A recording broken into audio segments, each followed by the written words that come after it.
இது ஒரு சாதாரண தேர்தல் அலசல் இல்ல, இது ஒரு புலனாய்வு. நம்ம ஜனநாயகத்தோட அடிப்படையே கேள்வி கேட்கிற சில எண்களுக்கு பின்னாடி ஒளிஞ்சுகிட்டு இருக்கிற அதிர்ச்சியான உண்மைகளை தேடி போற ஒரு பயணம். இந்த ஒரு கேள்விதான் இந்த முழு தேடலுக்கும் ஆரம்ப புள்ளி. நாம ஓட்டு போடும்போது நம்ம பிரதிநிதின்னு தேர்ந்தெடுக்கிறவங்களோட உண்மையான முகம் என்னவா இருக்கு? வாங்க ஆதாரங்களை ஒவ்வொன்றா தோண்டி பார்ப்போம். இடம் தமிழ்நாடு. வருஷம் 2021. தென்னிந்திய அரசியல்ல இது ஒரு ரொம்ப முக்கியமான காலகட்டம். ஒரு புதிய அரசாங்கத்தை தீர்மானிக்கிற தேர்தல் திருவிழாவுக்கு தமிழ்நாடு ரெடியாகிக்கிட்டு இருந்துச்சு. கிட்டத்தட்ட 7.25 கோடி மக்களோட எதிர்காலம் இந்த தேர்தலில் அடங்கி இருந்தது. ஆனா இந்த மிகப்பெரிய ஜனநாயக கொண்டாட்டத்துக்கு பின்னாடி ஒரு கவலைக்குரிய உண்மை மெல்ல மெல்ல உருவாகிக்கிட்டு இருந்தது. சரி, நம்ம விசாரணையோட முதல் கட்டத்துக்குள்ள போகலாம். முதல்ல களத்துல இருந்த எல்லாரையும் ஒரு பார்வை பார்ப்போம். இந்த தேர்தல்ல மொத்தம் எத்தனை பேர் போட்டியிட்டாங்க? 3859. இத்தனை பேர் சட்டமன்றத்துக்குள்ள போகணும்னு மக்கள் பிரதிநிதியா தங்களை முன்னிறுத்தினாங்க. ஆனா இந்த பெரிய கூட்டத்துக்குள்ள ஒரு முக்கியமான விவரம் எங்க கவனத்தை ஈர்த்துச்சு.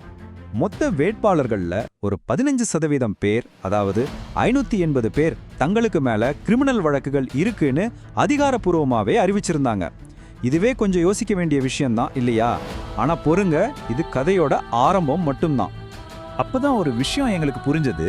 உண்மையான கதை போட்டிட்டவங்கள பத்தி இல்ல, யார் ஜெயிச்சாங்களோ அவங்கள பத்தினது. வாங்க நம்ம விசாரணையோட போக்கஸை இப்போ வெற்றியாளர்களை நோக்கி திருப்போம். அடுத்து நம்ம பார்க்க போறது தான் இந்த தேர்தலோட மிக முக்கியமான ஒரு நிமிஷம் நம்மள திகைக்க வைக்கிற கண்டுபிடிப்பு. களத்துல இருந்தவங்களுக்கும் கடைசியா ஜெயிச்சவங்களுக்கும் உள்ள வித்தியாசத்தை இப்ப நீங்களே பாருங்க. இங்க தான் நம்ம விசாரணை உச்சக்கட்டத்தை எட்டுது. நல்லா கவனிங்க. போட்டியிட்ட மொத்த வேட்பாளர்கள்ல வெறும் 15% மட்டும்தான் கிரிமினல் ரெக்கார்ட் இருந்துச்சு. ஆனா ஜெயிச்சு சட்டமன்றத்துக்கு போனவங்கள்ல 60% பேருக்கு கிரிமினல் ரெக்கார்ட் இருக்கு. 15-60 இந்த நம்பர் என்ன சொல்ல வருது? 60%.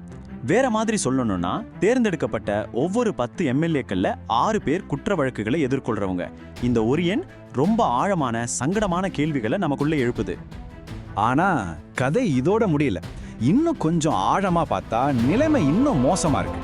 கொலை முயற்சி, ஆள் கடத்தல் மாதிரியான சீரியஸ் கிரிமினல் வழக்குகள்ல இந்த வித்தியாசம் இன்னும் அதிகமாகுது. போட்டியிட்டவங்கள்ல வெறும் 7% பேருக்கு தான் இந்த மாதிரி வழக்குகள் இருந்துச்சு. ஆனா ஜெயிச்சவங்கள்ல 26% பேருக்கு தீவிர குற்ற வழக்குகள் இருக்கு. கிட்டத்தட்ட 4 மடங்கு அதிகம். இந்த எண்கள் எல்லாம் வெறும் புள்ளி விவரங்கள் கிடையாது. இதுக்கு பின்னாடி நிஜமான மனிதர்கள், நிஜமான வழக்குகள் இருக்கு. வாங்க தேர்ந்தெடுக்கப்பட்ட சில உறுப்பினர்களோட கேஸ் ஃபைல்ஸை கொஞ்சம் புரட்டி பார்ப்போம்.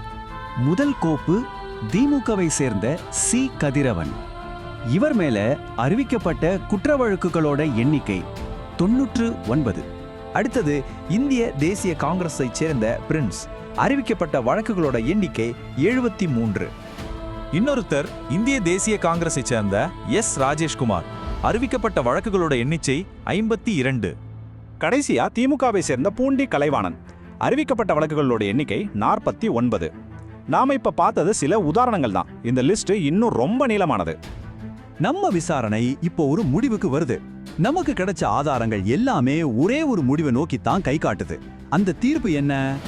முக்கியமான பாயிண்ட் இதுதான். இந்த தேர்தல்ல ஒருத்தரோட கிரிமினல் ரெக்கார்ட் ஜெயிக்கிறதுக்கு ஒரு தடையா இருக்கல. ஒரு விதத்துல அதுவே ஒரு தகுதியா மாறிடுச்சோன்னு தோணுது. ஏன்னா டேட்டா படி குற்ற பின்னணி இல்லாத ஒருத்தரை விட குற்ற பின்னணி இருக்கிற ஒருத்தர் ஜெயிக்கிறதுக்கான வாய்ப்பு 4 மடங்கு அதிகமா இருந்திருக்கு. இந்த எண்கள், இந்த உண்மைகள் எல்லாமே ஒரு மோசமான நிஜத்தை நமக்கு படம் பிடிச்சு காட்டுது. ஆனா இந்த டேட்டா ஒரு கேள்விக்கு மட்டும் பதில் சொல்லல. ஏன் வாக்காளர்கள் குற்ற பின்னணி இருக்கிறவங்கள தேர்ந்தெடுக்கிறாங்க? ஏன் கட்சிகள் அவங்களுக்கு சீட் கொடுக்குது? இதுதான் நாம எல்லாரும் சேர்ந்து யோசிக்க வேண்டிய கேள்வி. கடைசியா இந்த கேள்வியோட உங்களை விட்டுட்டு போறோம்.